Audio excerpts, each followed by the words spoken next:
उस तोती के भीतर से एक श्राप निकला, बद्दुआ निकली। सीता देख, तूने मुझे पिंजरे में बंद कर लिया, मुझे अपने पति से दूर कर दिया। मैं गर्भवती हूँ, जब मेरे पति की मुझे ज्यादा जरूरत थी तब तूने दूर किया। जा, मैं तुझे श्राप देती हूँ, जैसे तूने मुझे गर्भावस्था में अपने पति से दूर किया, जब तू गर्भवती होगी तो तेरा पति तुझे अपने से दूर कर देगा। ये श्राप उस तोती का था। ये पद्म पुराण की घटना लिखी है। तो अब इस घटना को पढ़ने के बाद, समझने के बाद, सीता को उस तोती के श्राप के बाद, अब आप प्रजा को क्या दोषी ठहराएंगे? आप राम को क्या दोषी ठहराएंगे? रामचरितमानस में एक चौपाई और है जो इस बात को पुष्टि करती है। को ना काहू को सुख दुख कर दाता, निज कृत कर्म भोग सब भ्राता। याद रखना भक्तों, जीवन का एक अटल सत्य आपसे कह रहा हूं, गांठ बांध के रखना। इस संसार में ना कोई किसी को दुख देता है, ना कोई किसी को सुख देता है। आपके बुरे कर्म ही आपके सामने दुख बनकर प्रकट हो जाते हैं, और आपके अच्छे कर्म ही आपके सामने सुख बनकर के प्रकट हो जाते हैं। जैसी करनी वैसी भरनी, आज किया कल पाएगा, चढ़ता सूरज धीरे धीरे ढलता है ढल जाएगा। अर्थात हमने जो कल किया था उसका फल आज पा रहे हैं, जो आज कर रहे हैं कल। तो सीता माता के दुख का कारण भी उनके अपने ही वो कर्म थे, इसलिए किसी को कोई दोष देने की जरूरत नहीं। आपके जीवन में भी जब कोई संकट आवे, कोई मुसीबत आवे, कोई परेशानी आवे, किसी पर दोष ना लगाना। हम लोगों की आदत होती है, तुम्हारे कारण ऐसा हो गया, तुम्हारे कारण ऐसा हो, तुम्हारे कारण ना, किसी के कारण नहीं, इसका जिम्मेदार भी मैं हूं। इसलिए कहो, हे प्रभु आपको कभी भूलूं नहीं, हे नाथ सदा आपका चिंतन करता रहूं। तो हम कितने कैरेट के हैं? राम तो 24 के थे। अब आप अपना हिसाब लगा लो। चलिए, अब आप कोई 2 कैरेट का ही रह गया, कोई 10 कैरेट का रह गया, कोई 15 का, शायद मुझे लगता है कोई 24 का हो, और हों तो फिर उन्हें मैं प्रणाम भी करता हूँ। यदि कोई 24 का है तो उन्हें प्रणाम, और नहीं है तो मेरी आपसे ये भी प्रार्थना है, अपनी शुद्धता बढ़ाओ। हाँ, जो आपके भीतर मिलावट हो गई है हटा दो। भाई भट्टी में डालने से सोना शुद्ध हो जाता है ना, कचरा अलग, फिर बच गया सोना। तो आपके पास भी ऑप्शन अभी है कि आपके भीतर जितनी बुराइयां हैं, काम क्रोध लोभ ना जाने क्या क्या, सब कुछ अभी भी समय है, कुछ बिगड़ा नहीं है। आप अभी भी सब कुछ निकाल बाहर करो और शुद्ध बुद्ध भाव से बस गोविंद का चिंतन करो। हे नाथ मैं आपको कभी भूलूं नहीं। बच्ची उम्र भगवान को दे दो, खत्म बात।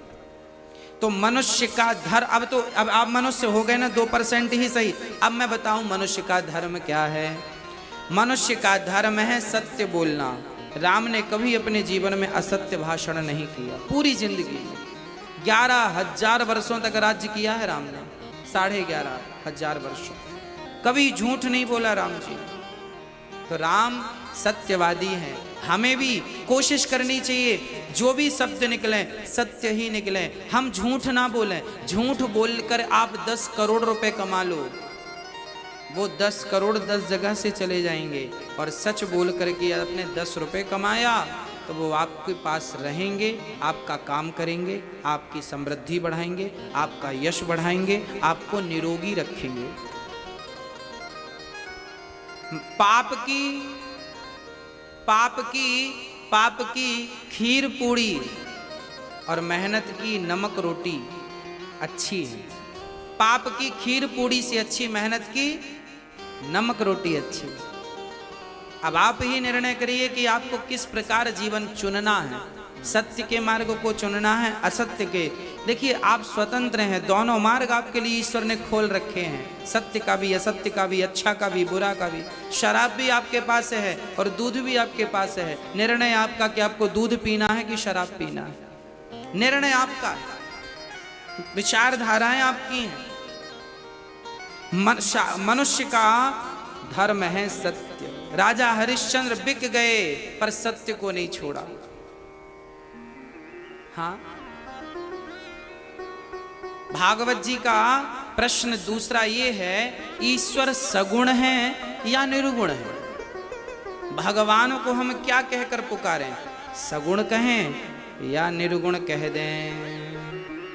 अच्छा आप बताइए, भगवान सगुण है या निर्गुण, साकार है या निराकार है? बताइए।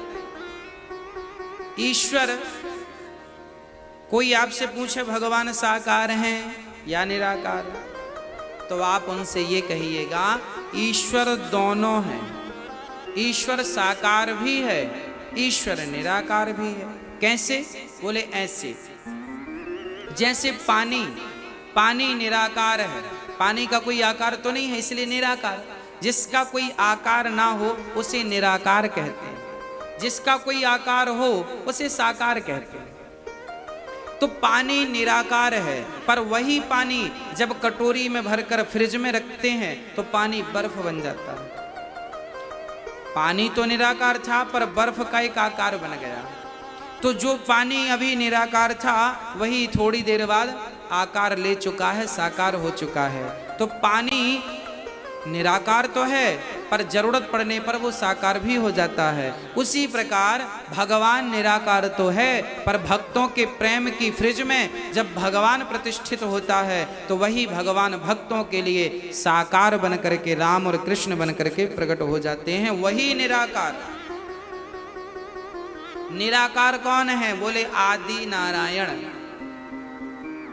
जो नारायण है ना, जो नारायण है वो निराकार है, परंतु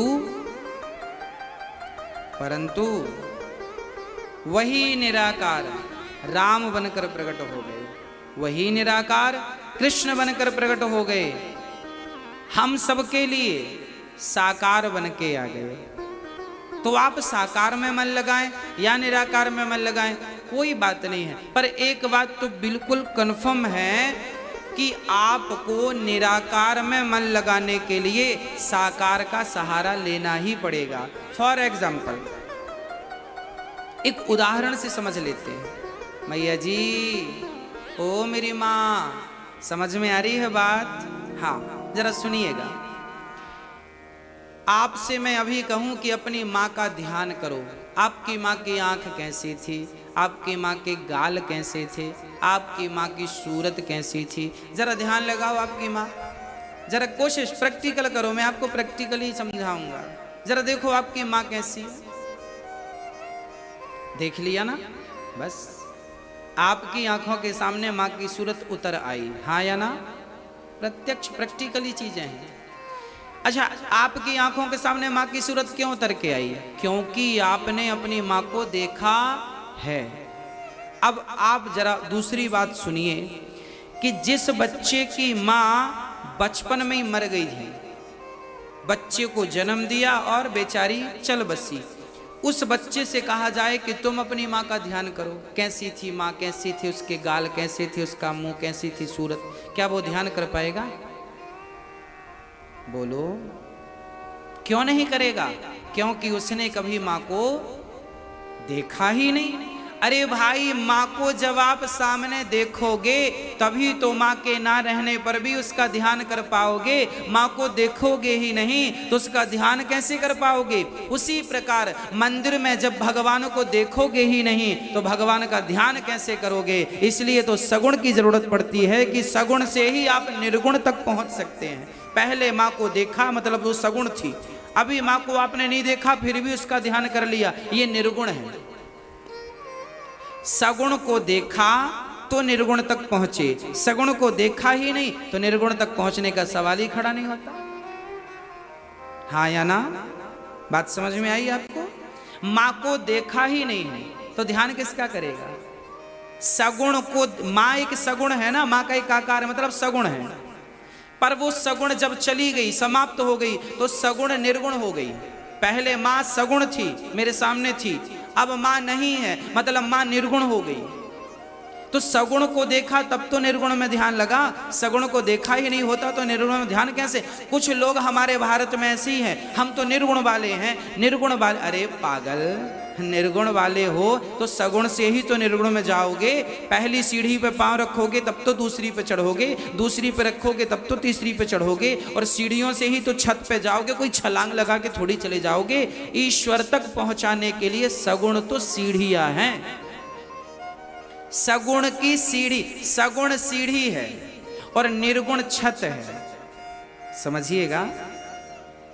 सगुण सीढ़ी है, निर्गुण छत है। छत तक पहुंचने के लिए सीढ़ियों का सहारा आवश्यक है। उसी प्रकार निर्गुण परमात्मा तक पहुंचने के लिए, निराकार का चिंतन करने के लिए साकार का सहारा जरूरी है। साकार में मन लगेगा। हम बिहारी जी का दर्शन किए हैं तो आंख बंद करेंगे तो बिहारी जी की छवि सामने आ जाएगी।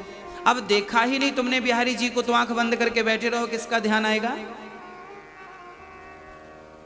जगन्नाथ जी को हमने देखा है, हमने आंख बंद की और हमने कहा जगन्नाथ जी ऐसे, उनके हाथ ऐसे, उनकी हमारे सामने लो तस्वीर बनने लगी, जगन्नाथ जी ऐसे हैं। अब देखा ही नहीं तो तस्वीर किसकी बना लोगे? हमने द्वारिकाधीश जी को देखा है, ऐसे हैं, भगवान के हाथों में बंसी है और बड़ी ऐसे सांवले से हैं और ऐसा दरबार है, ऐसा सुंदर मुस्कान है उनकी, देखा है तो चित्त में आ रही है छवि, देखा ही नहीं तो कैसे आती? भाई सगुण से ही तो निर्गुण है। कोई डायरेक्ट कहे मैं निर्गुण वाला हूं तो आपका ज्ञान अभी कच्चा है, थोड़ा पकाइए। सगुण, मैं निर्गुण का विरोध नहीं करता, राम जी खुद कहते हैं, मैं नहीं, चलो मेरी बात मत मानो। रामचरितमानस में सुंदर कांड में गोस्वामी जी लिख रहे हैं और राम अपनी वाणी से कह रहे हैं। राम जी कह रहे हैं, सगुण उपासक परहित निरत नीति दृढ़ तेनर प्राण समान मम जिनके द्विज पर प्रेम। सगुण उपासक, सगुण, राम जी कह रहे हैं मुझे सगुण उपासक पसंद है। सगुण उपासक पर हित निरत नीति दृढ़ नैम, कह रहे हैं राम जी। और फिर भी अब कोई ना समझे तो फिर कोई समझा भी तो नहीं सकता। भगवान के अवतार कितने हैं ये प्रश्न भागवत जी का है। सौनक जी प्रश्न कर रहे हैं सूत जी से, भगवान के अवतार कितने हैं। अब यहां से पावन सी कथा प्रारंभ होती है। भगवान के 24 अवतार हैं। भगवान के टोटल कितने अवतार हैं? 24। कौन कौन से? पहला अवतार है सनकादि, सनक, सनंदन, सनातन, सनत कुमार, इन चारों को एक ही कहा जाता है। दूसरा अवतार भगवान ने 12 बनकर के हिरण्याक्ष कुमार के पृथ्वी की स्थापना करने के लिए 12 अवतार धारण किया। विष्णु वाराह भगवान की नगरी से ही ये दास है। हाँ, पूरे भारत में 12 भगवान का एक ही मंदिर है जहां हमारी दास की जन्मभूमि है। रेमझा गांव से 9 किलोमीटर दूर मझौली है, वहाँ विष्णु वाराह भगवान का एक प्रसिद्ध मंदिर है। विष्णु वाराह भगवान का कहा जाता है कि एक किसान बैल चरा रहा था। हाँ, वो किसान पेशे से मछुआरा था। उसने जाल डाला तो मछली तो फंसी नहीं, उस नदी से पत्थर फंस के आ गया। उसने फिर फेंक दिया नदी में, नदी पत्थर आया तो फेंक दिया। फिर जाल डाला, फिर पत्थर वही आया, फिर फेंक दिया। फिर जाल डाला, फिर पत्थर आया। उसको लगा ये बार बार आ रहा तो रख ही लो, पत्थर को जेब में रख लिया। घर ले आया, घर में एक जगह पर रख दिया। अब वो पत्थर ना 12 बन करके सबकी फसल बर्बाद करता। लोग शिकायत करते कि इसके घर से निकलता है। लोग पीछा करने लगे ये कहां से आया, तो वो जाता और उसके घर में जाके समाप्त। लोग कहते तेरे घर से तूने कब से 12 पालना शुरू कर दिया? बोला मेरे घर तो कुछ नहीं है। नहीं नहीं है। तब फिर उसे सपना आया कि जो तुझे पत्थर मिला था उसके लिए तू एक मंदिर बना। तो मझौली में उसने एक मंदिर, पावन तट पर। तो ये 12 भगवान वही हैं जिन्होंने दूसरा अवतार, ये दूसरा भगवान के दूसरे अवतार हैं। हिरण्याक्ष को मारने के लिए आपने जन्म लिया। कहां से? ब्रह्मा जी की नासिका से। तीसरा अवतार नारद जी का। चौथा अवतार नर नारायण का। पांचवा अवतार कपिल देव जी जो अपनी मां को सांख्य शास्त्र का उपदेश दिए। सारी चर्चा में आपको आगे करूंगा। छठवें अवतार में दत्तात्रेय जी, सातवें में यज्ञ भगवान, आठवें में ऋषभदेव जी, नौवें में पृथु भगवान, 10वें में मत्स्य। एक बार भगवान मछली भी बने, मत्स्य। 11वां अवतार कछुआ, कच्छप। 12वां अवतार भगवान का हुआ धनवंतरी। 13वां अवतार मोहिनी। 14वां अवतार नरसिंह। नरसिंह भगवान किस लिए आए? प्रहलाद के लिए। 15वां अवतार भगवान का बावन भगवान क्यों आए? राजा बलि के लिए। 16वां अवतार परशुराम जी क्यों आए? क्योंकि उस टाइम के लोग आतताई हो गए, तो सहस्त्रार्जुन को मारने के लिए श्री परशुराम जी ने अवतार लिया था। 17वां अवतार व्यास जी, जिन्होंने 17-18 पुराण और वेदों का विस्तार और महाभारत जैसा दिव्य ग्रंथ लिखा। ऐसे व्यास जी 17वें अवतार। 18वां अवतार त्रेता में राम जी का, भगवान श्री राम जी का।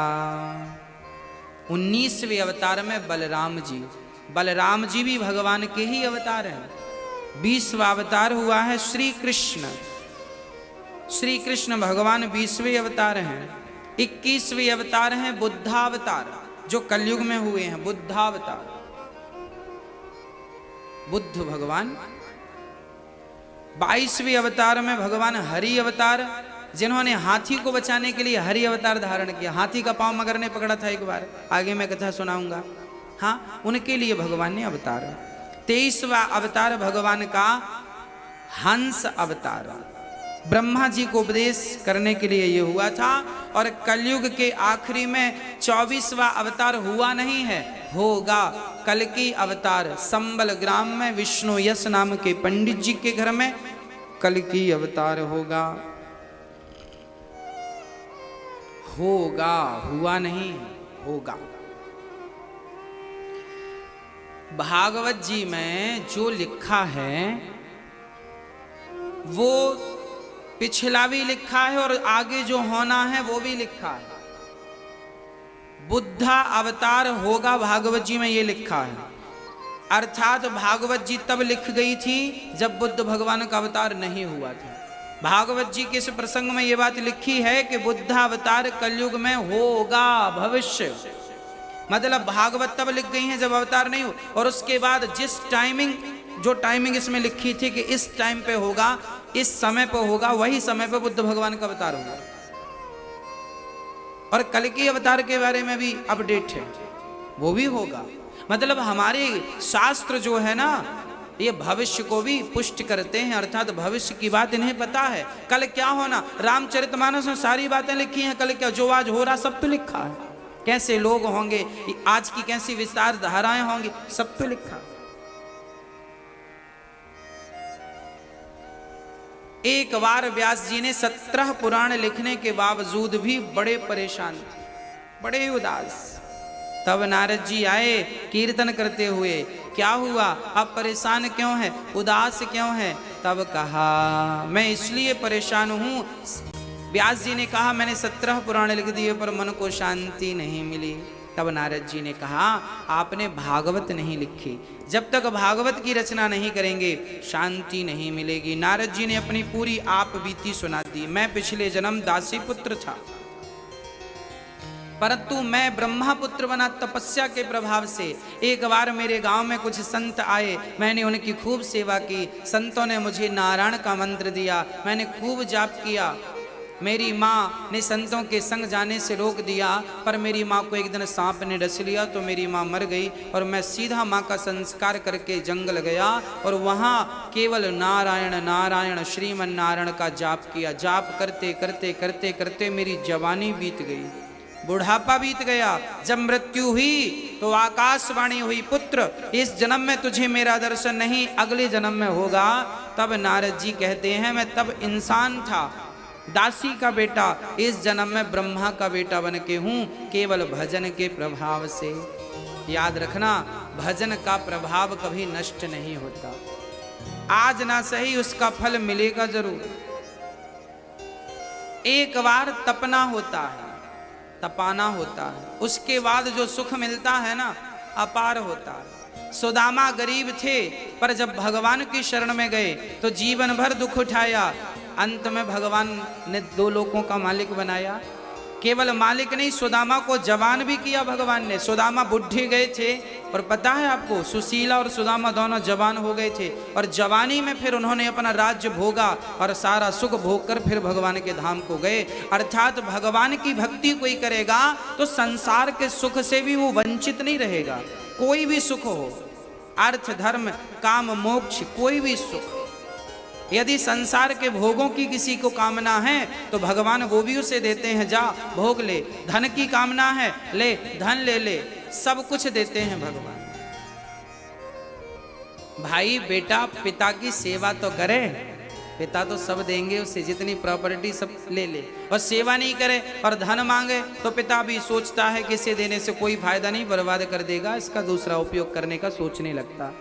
पिता है परमात्मा, त्वमेव माता च पिता त्वमेव। जब हम सही मार्ग पर चलते हैं, ईश्वर की प्राप्ति के लिए तड़पते हैं, तो भगवान फिर सब कुछ देते हैं। उनके लिए कोई चीज दुर्लभ नहीं है, वो सब देते हैं, जो चाहिए सब कुछ मिलेगा।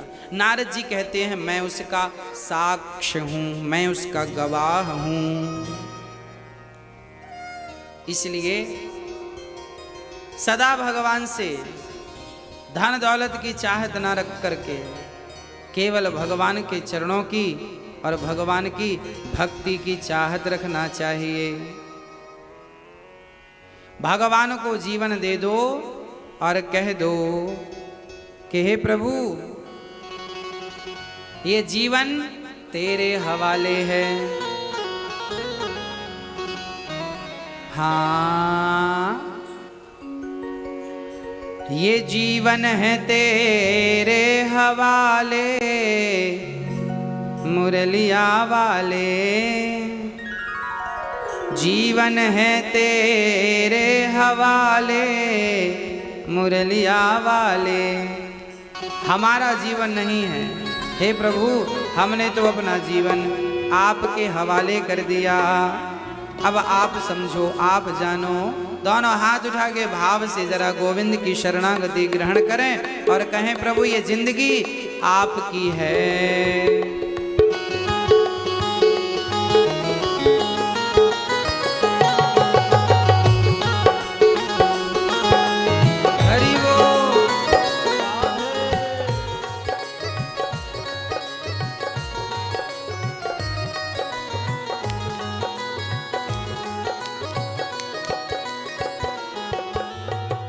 जीवन है तेरे हवाले, मुरलिया वाले। जीवन है तेरे हवाले, मुरलिया वाले।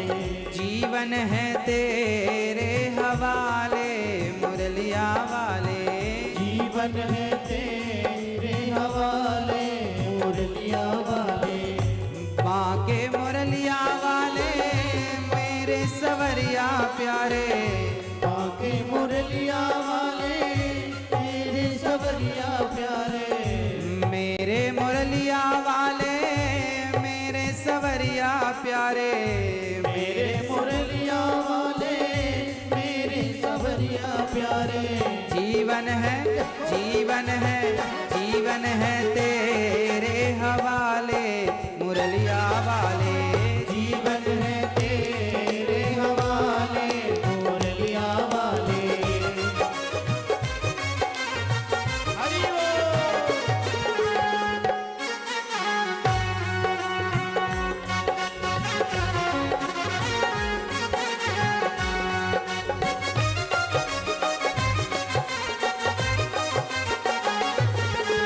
हरि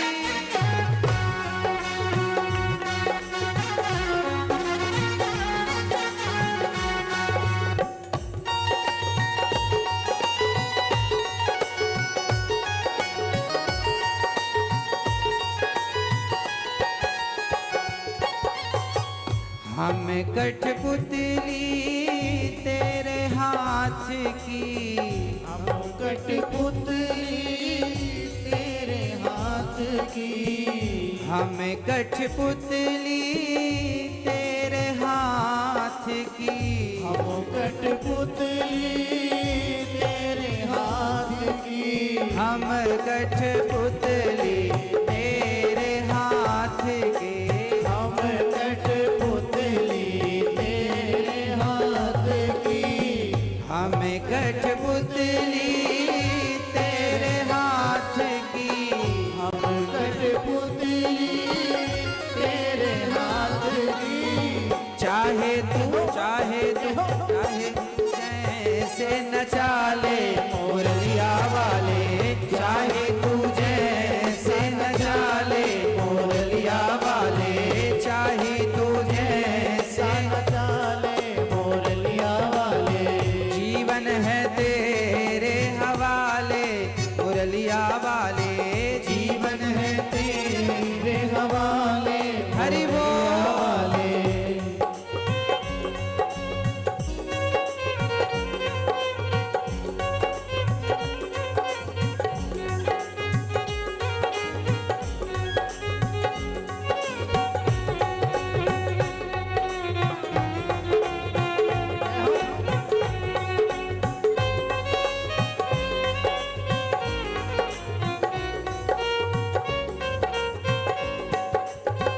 हम हैं बंसी तेरे अधर की, हम हैं बंसी तेरे अधर की, हम हैं बंशी तेरे अधर की, हम हैं बंसी तेरे अधर की, हम हैं बंसी तेरे अधर की, हम हैं बंसी तेरे अधर की, हम हैं बंशी तेरे अधर की, हम हैं बंसी तेरे अधर की।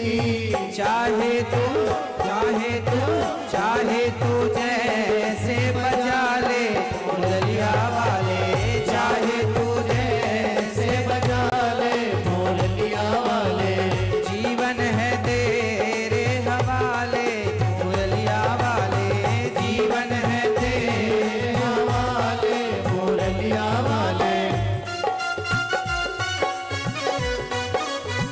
हरि बोल।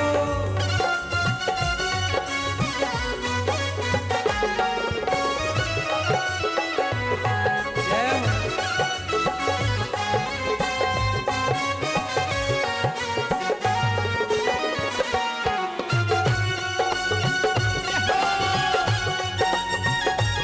जय हो।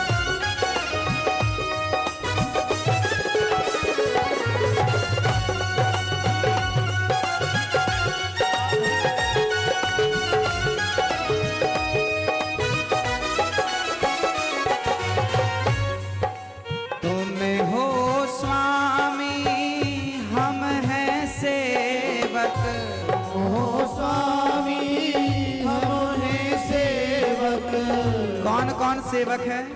दोनों हाथ उठा के।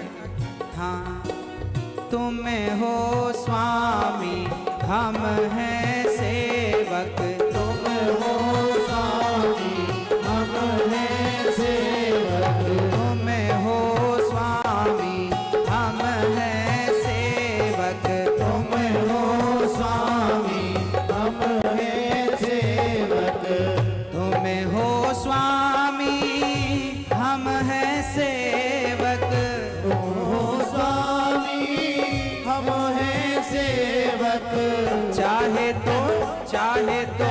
चाहे तो पार लगा दे मुरलिया वाले, चाहे तो पार लगा दे मुरलिया वाले, चाहे तो पार लगा दे मुरलिया वाले, चाहे तो पार लगा दे मुरलिया वाले, जीवन है तेरे हवाले मुरलिया वाले, जीवन है तेरे हवाले मुरलिया वाले, जीवन है तेरे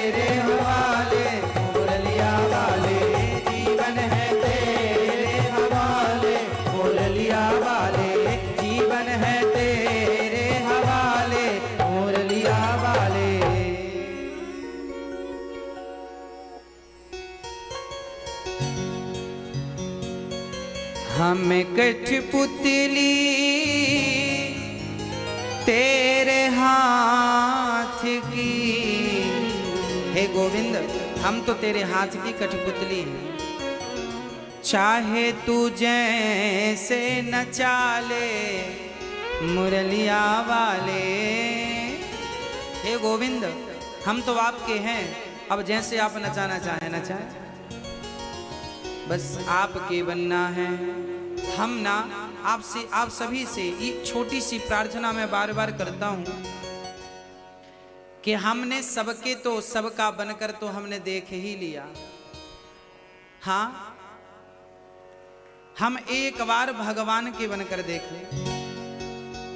हाँ ना? हाँ, मैं सबका होकर देख लिया,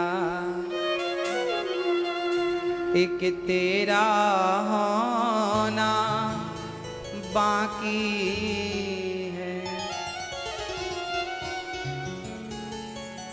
मैं सबका होकर देख लिया,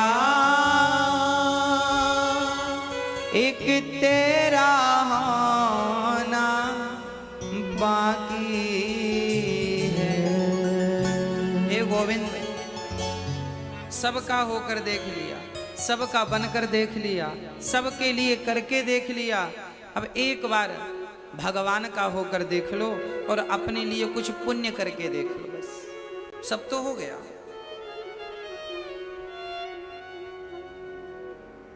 कब तक करोगे? जितना किया बहुत है, अब कुछ अपने लिए कुछ कमा लो, राम नाम की पूंजी कमा लो। व्यास जी महाराज ने भागवत लिखी, 17 पुराण लिखने के पश्चात अंत में श्रीमद् भागवत लिखी। और शुरुआत कहां से की? महाभारत के युद्ध से। कहते हैं महाभारत जहां से पूरा होता है ना, भागवत वहां से प्रारंभ होती है। हाँ जी, भागवत कहां से प्रारंभ हुई? महाभारत से। 99 कौरव मारे गए, एक बचा मात्र दुर्योधन। भीम भैया की गदा से उनकी भी जंघा टूट गई, परंतु जिंदा रहा। आखिरी में गुरु द्रोणाचार्य के पुत्र अश्वत्थामा रात्रि के समय दुर्योधन से मिलने गए। मित्र कैसे हो? दुर्योधन ने कहा, अब मेरा हाल पूछने से कोई फायदा नहीं, थोड़ी देर में मर जाऊंगा, पर मरते मरते भी मेरी एक इच्छा रह गई। इन इच्छाओं की बातें जरा सुनिएगा। मरते मरते भी अभी क्या बची है? इच्छा। कौन सी इच्छा? चलो अच्छी इच्छा होए तो समझ में भी आए। इच्छा क्या थी दुर्योधन की? कि पांडवों को हम मरा हुआ देख लें बस। 5 की 5 में एक भी नहीं मरा।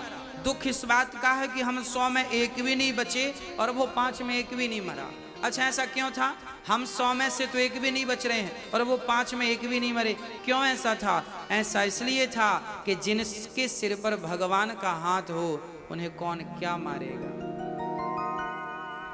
जिसने तेरा नाम लिया उसके जागे भाग, सोते हुए जीवन से अब तो प्राण जाग। कम है जिंदगी कर लो बंदगी, प्रभु का हाथ हो तो मौत भी न मारती। मन में बसा कर तेरी मूर्ति, उतारूं मैं गिरधर तेरी आरती।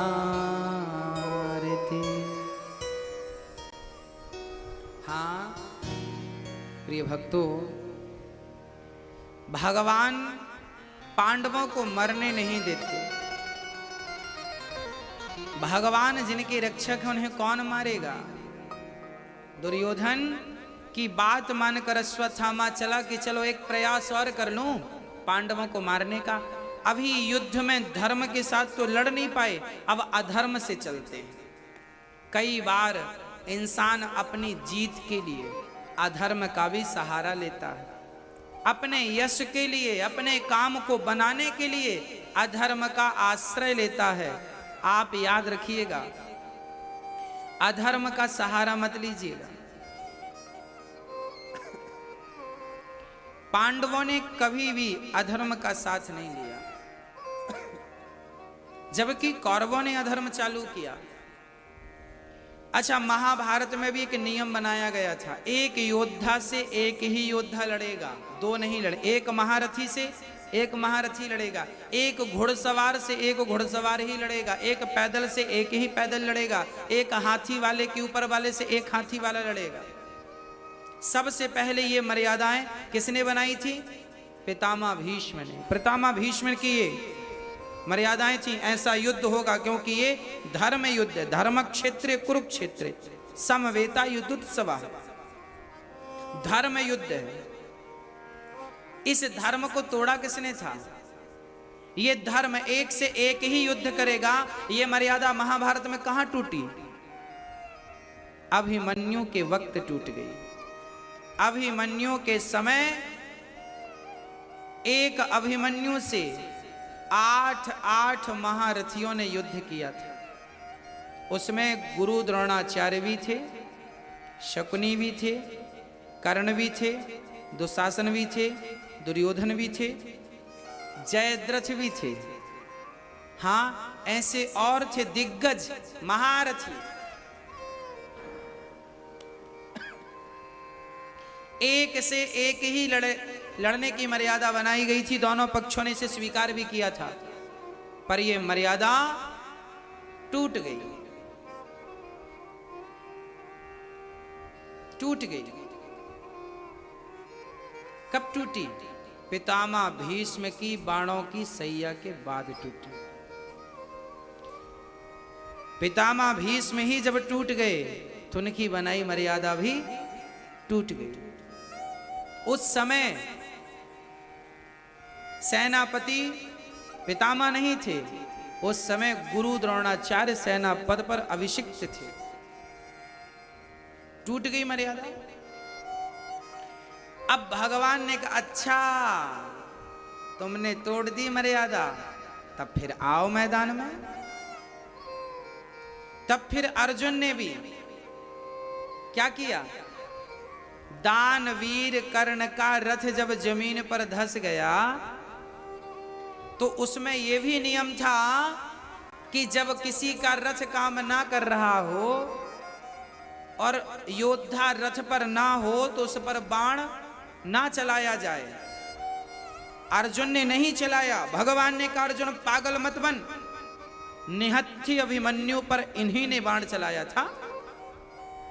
जब इन्होंने मर्यादा का ख्याल नहीं रखा तो तुम क्यों पंडित बन रहे हो? याद रखना, जब आप धर्म का पालन करेंगे तो धर्म आपकी रक्षा करेगा। जब आप ही मर्यादाओं को तोड़ देंगे तो फिर जिन मर्यादाओं को आपने तोड़ा है, याद रखना, दुर्योधन कर्ण कभी ना मरते, कभी कभी कभी ना मरते, क्योंकि कवच कुंडल उनके पास था। कभी ना मरते यदि उन्होंने अपनी मर्यादाओं को ना तोड़ा होता तो। यदि उन्होंने निहत्थे अभिमन्यु पर बाण ना चलाया होता तो क्या अर्जुन चला पाते? पर अर्जुन का भी बल तब बढ़ा कि जब तुमने मर्यादाओं का ध्यान नहीं दिया, हम क्यों करें?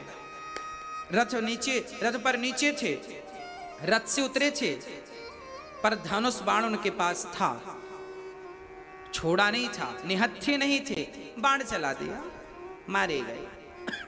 अब आप कहेंगे, महाराज जी अर्जुन ने भी तो अधर्म का साथ लिया, माना की, पर ये तो बताओ कि इसकी शुरुआत किसने की? क्या एक ही व्यक्ति धर्म का पाठ पढ़ेगा? क्या एक के लिए ही धर्म है? क्या हम ही धर्म का पालन करें? आपका कर्तव्य नहीं है कि आप धर्म का पालन करें? क्या दुर्योधन का कर्तव्य नहीं था कि वो अभिमन्यु निहत्था था तो ना बाण चलाएं? क्या पितामह भीष्म पर क्या गुरु द्रोणाचार्य का ये कर्तव्य नहीं था कि वो निहत्था है तो उसको बाण ना चलाएं, मारे ना? क्या जयद्रथ का काम नहीं था? क्या कर्ण ज्ञानी नहीं थे, समझदार नहीं थे कि एक बालक पर बाण चलाया? उस समय इनकी उम्र मात्र 20 साल की थी। अभिमन्यु कितने साल का? 20 साल का बच्चा था, 20 वर्ष की उम्र थी, निहत्थे 7 दिग्गजों ने मारा। और मरने के बाद जयद्रथ ने, पता है, अभिमन्यु के सिर पे लात मारा था। मर गया जब, तो मरे हुए अभिमन्यु के मस्तक पर लात जयद्रथ ने मारा था। ये जयद्रथ कौन था? दुर्योधन के जीजा जी थे।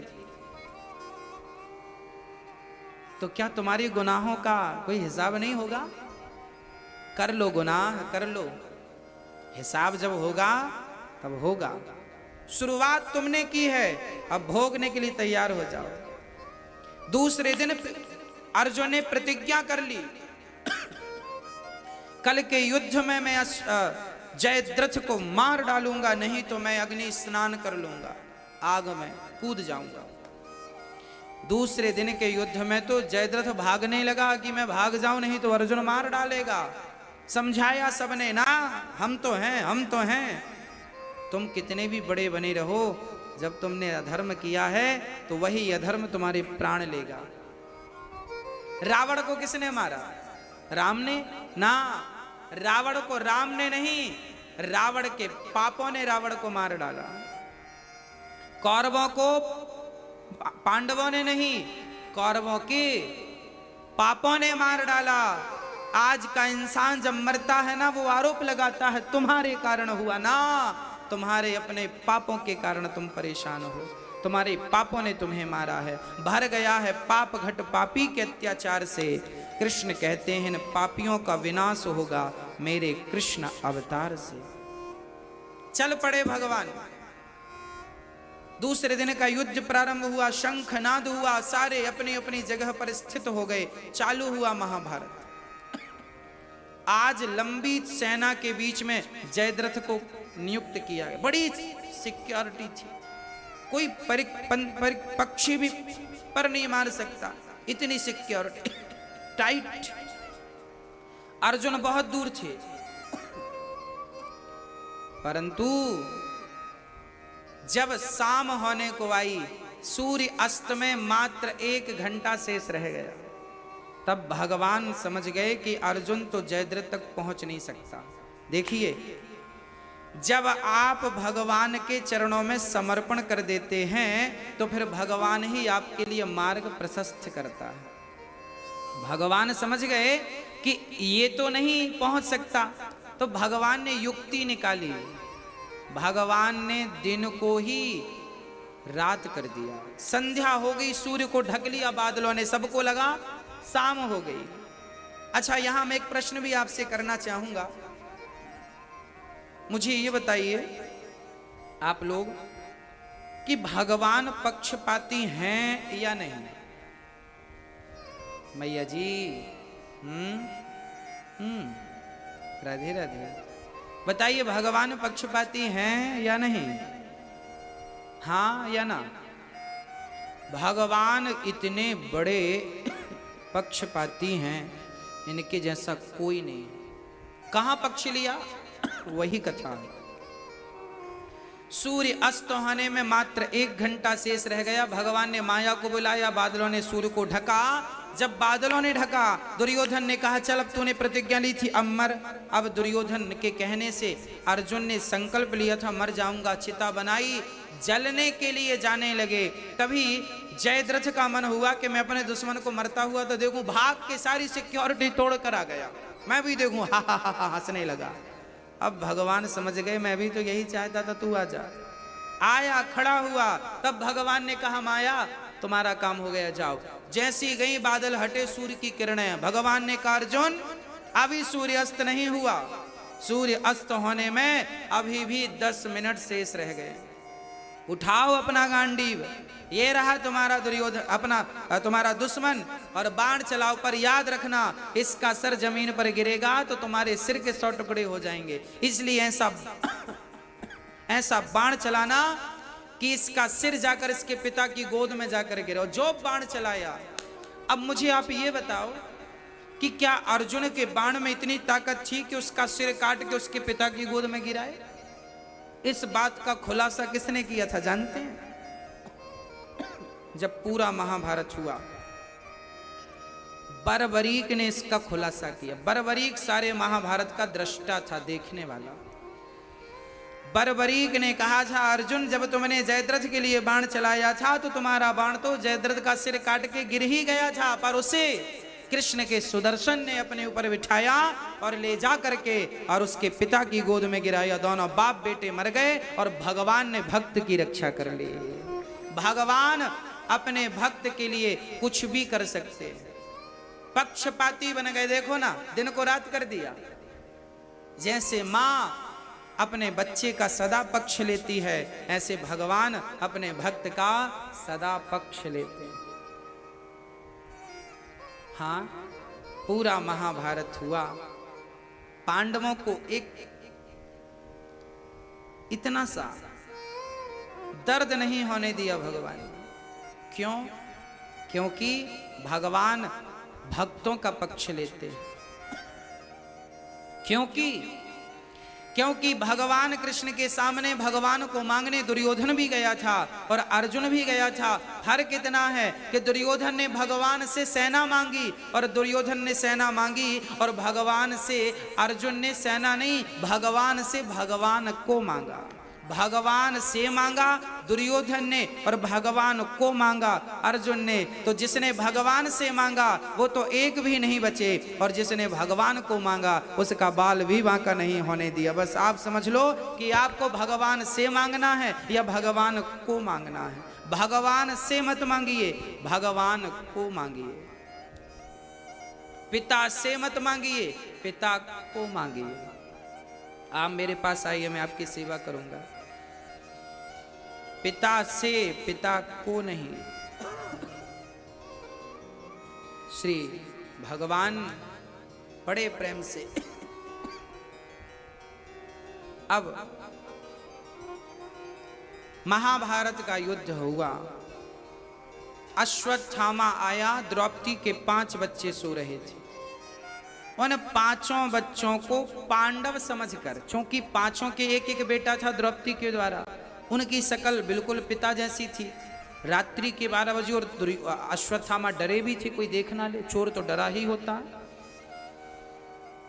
बच्चों को पांडव समझकर 5 का बड़ी निर्दयता से सिर काट दिया, गर्दन काट दी, 5 का सिर लिया, चल पड़ा। देख दुर्योधन, ये रहे तेरे दुश्मन, देख मैंने पल भर में मार दिया। दुर्योधन बड़ा प्रसन्न, वाह मेरे दुश्मन मारे गए। थोड़ी देर बाद जब ध्यान से देखा यह पांडव नहीं, पांडव पुत्र हैं, उसी क्षण दुर्योधन की मृत्यु हो गई।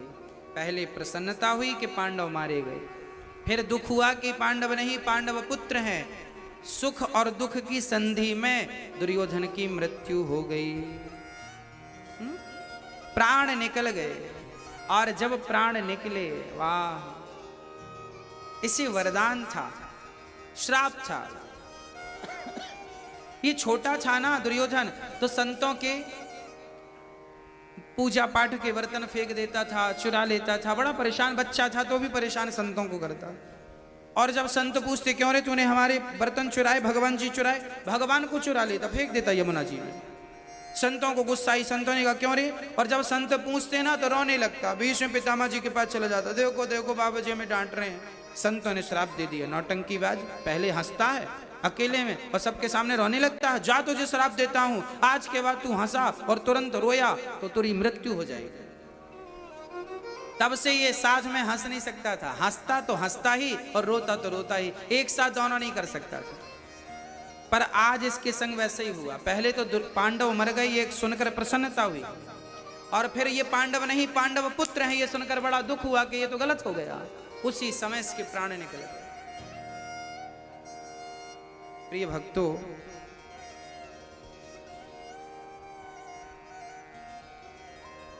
अब द्रौपदी मां जो थी उसके तो 5 बच्चे मारे गए।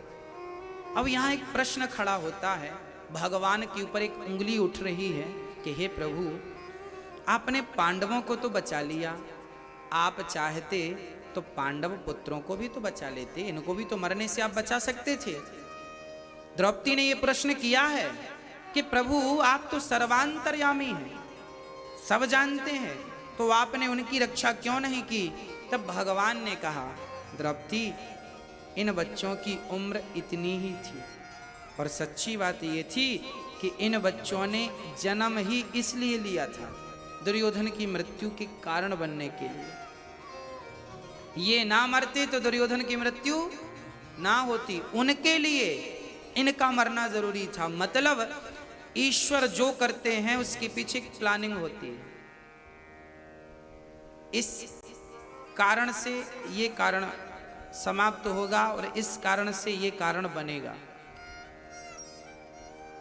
लीला है। हम लोग ना तुच्छ प्राणी हैं, हम भगवान की लीलाओं को समझते नहीं हैं। अश्वत्थामा के बाल पकड़ करके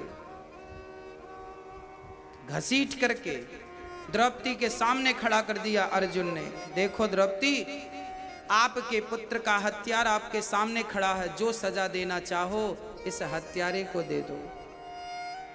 अच्छा मुझे आप एक बात बताओ, यदि आपके अपनों का कोई हत्यारा आपके सामने आकर खड़ा हो जाए तो आपके क्या विचार होंगे उसके लिए? क्या आपके भीतर उसके लिए कोई दया का स्थान होगा?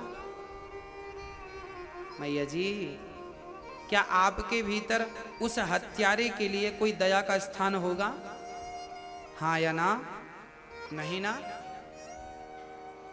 पर द्रौपदी ऐसी दयालु है, द्रौपदी कहती है इसे छोड़ दो। क्यों छोड़ दें? क्योंकि दया धर्म का मूल है, पाप मूल अभिमान। तुलसी दया न छोड़िए जब तक घट में प्राण। दया का भाव कभी ना छूटे, दया कभी मत छोड़ो। दया ही ईश्वर का स्वरूप है, दया ही धर्म है, दया धर्म का मूल है। जीव मात्र पर दया करते रहिए, दया ना छूटे कभी।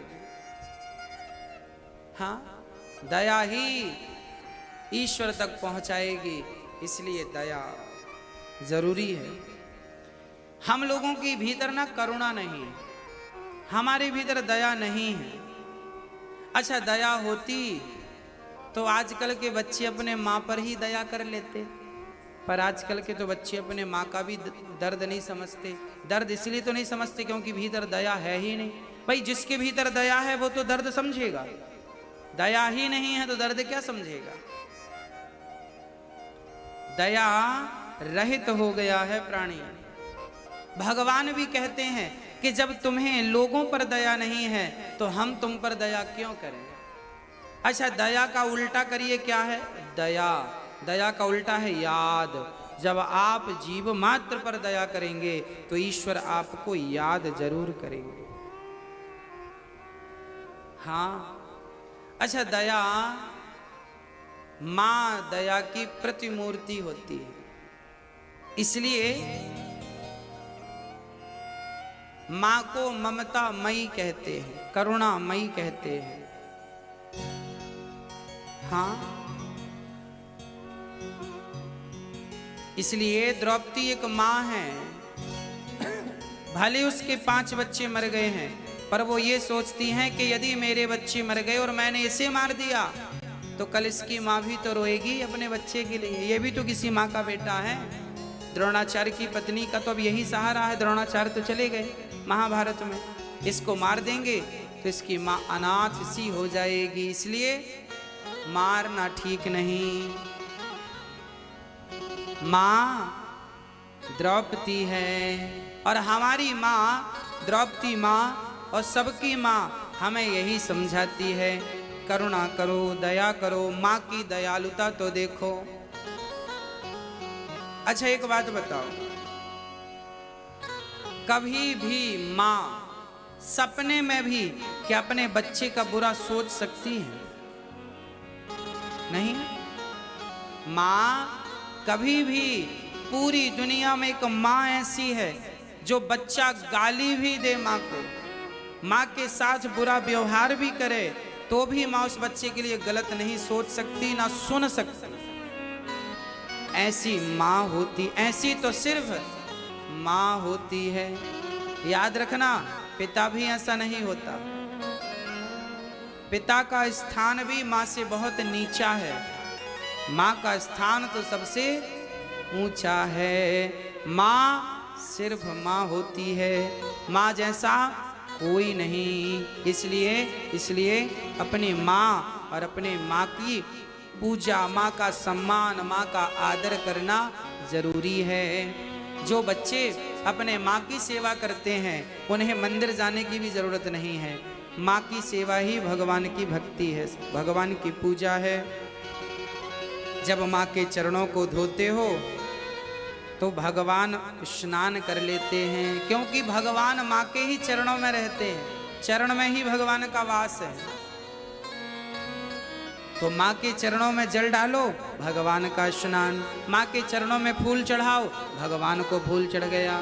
माँ को भोजन कराओ, भगवान का पेट भर गया। माँ की पांव सेवा करो, चरण दबाओ माँ के, तो भगवान के पांव दब रहे हैं वो। भगवान डायरेक्ट कोई सेवा नहीं लेते, माँ से ही भगवान का कॉन्ट्रैक्ट है सारा। तुम्हारी सेवा होती जाए तो सप्लाई इस तरफ करते जाना। माँ को जब पांव दबाने से जब सुख मिलता है ना, तो माँ के भीतर से जो दुआ निकलती है बच्चे के लिए, जीता रहे बेटा, खुश रहे, वो आशीर्वाद भगवान का है। इसलिए माँ और भगवान दोनों पर्यायवाची हैं। इसलिए तो भगवान के लिए हम लोग गाते हैं, त्वमेव माता च पिता त्वमेव, त्वमेव बन्धुश्च सखा त्वमेव, त्वमेव विद्या द्रविडं त्वमेव, त्वमेव सर्वं मम देव देव। तू कितनी अच्छी है, तू कितनी भोली है, हो प्यारी प्यारी है ओ माँ, ओ माँ, ओ माँ, प्यारी माँ, तू कितनी अच्छी है, तू कितनी भोली